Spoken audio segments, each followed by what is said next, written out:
പണ്ടുള്ളവർ പറയാറുണ്ട് ശാപം പിടിച്ചു വാങ്ങരുത്, ഒരാൾ ശപിക്കുകയാണെങ്കിൽ അത് ഫലിക്കുമെന്നൊക്കെ. ഇന്നത്തെ കാലത്ത് അത്തരം വിശ്വാസങ്ങൾ സൂക്ഷിക്കുന്നവർ കുറവാണ്. എന്നാൽ ശാപത്തെക്കുറിച്ച്, അതിന്റെ ഫലപ്രാപ്തിയെക്കുറിച്ച് ഒരു കുറിപ്പ്. ഭാസ്കരൻ നായർ അജയ്, അദ്ദേഹത്തെ കർമ്മ ന്യൂസ് പ്രേക്ഷകർക്ക് സുപരിചിതനാണ്. അദ്ദേഹത്തിന്റെ പല കുറിപ്പുകളും നമ്മൾ വീഡിയോ ആക്കാറുണ്ട്. അദ്ദേഹം എഴുതിയ ഒരു കുറിപ്പിൽ ശാപം എങ്ങനെയൊക്കെയാണ്, രണ്ടവസരത്തിൽ ശാപം എങ്ങനെയൊക്കെയാണ് ഫലിച്ചത് എന്ന അദ്ദേഹത്തിന്റെ ഒരു വിലയിരുത്തലാണ്. അത് കഴിഞ്ഞതിന് ശേഷം അദ്ദേഹം ചോദിക്കുന്നു, ശാപം ഫലിക്കുമോ, നിങ്ങൾ തന്നെ തീരുമാനിക്കൂ എന്ന ഒരു ചോദ്യത്തോടു കൂടിയാണ് ആ കുറിപ്പ് അവസാനിപ്പിക്കുന്നത്. എന്തായാലും കുറിപ്പ് വായിക്കാം. കണ്ണകിയുടെ ശാപം മഥുര നഗരി ഭസ്മമാക്കി. യദു എന്ന വാക്ക് ആദ്യമായി കേൾക്കുന്നത് ചന്ദ്രവംശത്തിലെ രാജാവായ യയാതിയുടെ പുത്രന്റെ പേരായിട്ടാണ്. കൂടാതെ ദുർമന്ത്രവാദം എന്നും അതിനർത്ഥമുണ്ട്. കലിയുഗ സ്ത്രീയുടെയും പുരുഷന്റെയും കോപാഗ്നിയിൽ തകർന്നു വീണ അധികാരം. ശപിക്കുക, ശാപം എന്നതൊക്കെ ഈ കാലത്ത് മിഥ്യയാണ്, മിത്താണ് എന്ന് ചിലർ പറയാറുണ്ട്. എന്നാൽ 2024 ഏപ്രിൽ 27 രാത്രി തിരുവനന്തപുരം ഏകദേശം രാത്രി 10 മണിക്ക് പാളയം സാഫല്യം കോംപ്ലക്സിന് സമീപം അന്നത്തെ മേയറായ ആര്യ രാജേന്ദ്രനും ഭർത്താവും MLA-യുമായ സച്ചിൻ ദേവും സഞ്ചരിച്ചിരുന്ന സ്വകാര്യ കാർ KSRTC ബസിനെ കുറുകെയിട്ട് സുരേഷ് ഗോപി സ്റ്റൈലിൽ തടഞ്ഞു. യദു അശ്രദ്ധമായി വണ്ടി ഓടിച്ചെന്നും കാറിലുണ്ടായിരുന്ന സ്ത്രീകൾക്ക് നേരെ അശ്ലീല പ്രദർശനം നടത്തി എന്നും ആക്ഷേപിച്ചു. എന്നാൽ മേയറുടെ വാഹനത്തിന് സൈഡ് കിട്ടാത്തതിന്റെ ചുരുക്കമായിരുന്നു അത്. കൂടാതെ ബസ്സിലെ CCTV ദൃശ്യങ്ങൾ അടങ്ങിയ നിർണായകമായ മെമ്മറി കാർഡ് കാണാതാവുകയും ചെയ്തു. യദുവിനെ ജോലിയിൽ നിന്നും മാറ്റി നിർത്തി എങ്ങനെയൊക്കെ ഉപദ്രവിക്കാമോ അങ്ങനെയൊക്കെ ഉപദ്രവിച്ചു. കൃത്യം 20 മാസങ്ങൾ കഴിഞ്ഞ് 45 വർഷത്തെ കോർപ്പറേഷൻ തുടർഭരണം ജനങ്ങൾ തൂത്തെറിഞ്ഞു. ജനങ്ങളെ ഒരു വിലയില്ലാതെ കാണുന്നവർക്കുള്ള പാഠമാണ്. മുൻപ് ഇവയെ കണ്ട് ബഹുമാനിച്ചില്ല എന്ന് പറഞ്ഞ് സെക്യൂരിറ്റി ജീവനക്കാരനോട് മോശമായി പെരുമാറിയിട്ടുണ്ട്.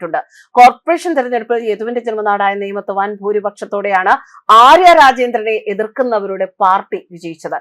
2020 14 ഹിന്ദി സിനിമയിലെ യുവതാരമായ സുശാന്ത് സിംഗ് സ്വന്തം വീട്ടിൽ ആത്മഹത്യ ചെയ്ത നിലയിൽ കാണപ്പെട്ടു.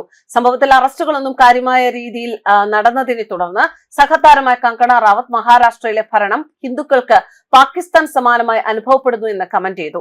തുടർന്ന് 2020 September 9 BMC Brihan Mumbai municipal corporation കങ്കണയുടെ വീടിന്റെ 40% ഭാഗങ്ങളും ഒരു മുന്നറിയിപ്പ് പോലുമില്ലാതെ കങ്കണയില്ലാത്ത സമയം നോക്കി പൊളിച്ചു മാറ്റുന്നു. സ്വന്തം വീട് പൊളിച്ചതറിഞ്ഞ് കങ്കണ റാവത്ത് കണ്ണിൽ തീയുമായി ഇങ്ങനെ പറഞ്ഞു, ഉദ്ധവ് താക്കറെ, നിങ്ങൾ എന്താണ് കരുതുന്നത്? ഇന്ന് എന്റെ വീട് തകർക്കപ്പെട്ടു, നാളെ നിങ്ങളുടെ അഹങ്കാരവും തകരും.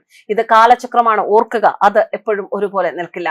20 മാസങ്ങൾ കഴിഞ്ഞ് ഉദ്ധവ് താക്കറെ സർക്കാർ വീണു. 30 ജൂൺ 2022 ഏക്നാഥ് ഷിൻഡെ സർക്കാർ അധികാരത്തിൽ ഏറി.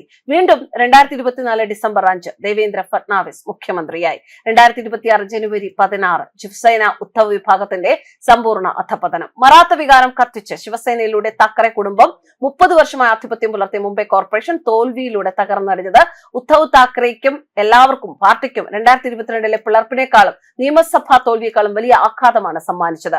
2014 മുതൽ BJP-യുമായുള്ള സഖ്യം പിഴച്ചപ്പോഴും 2022 പാർട്ടി പിളർന്നപ്പോഴും പിളർപ്പിലൂടെ സംസ്ഥാന ഭരണവും ഔദ്യോഗിക പാർട്ടി എന്ന അംഗീകാരവും നഷ്ടമായപ്പോൾ കോർപ്പറേഷൻ തിരഞ്ഞെടുപ്പിൽ വൻ വിജയത്തോടെ തിരിച്ചു വരാം എന്നായിരുന്നു.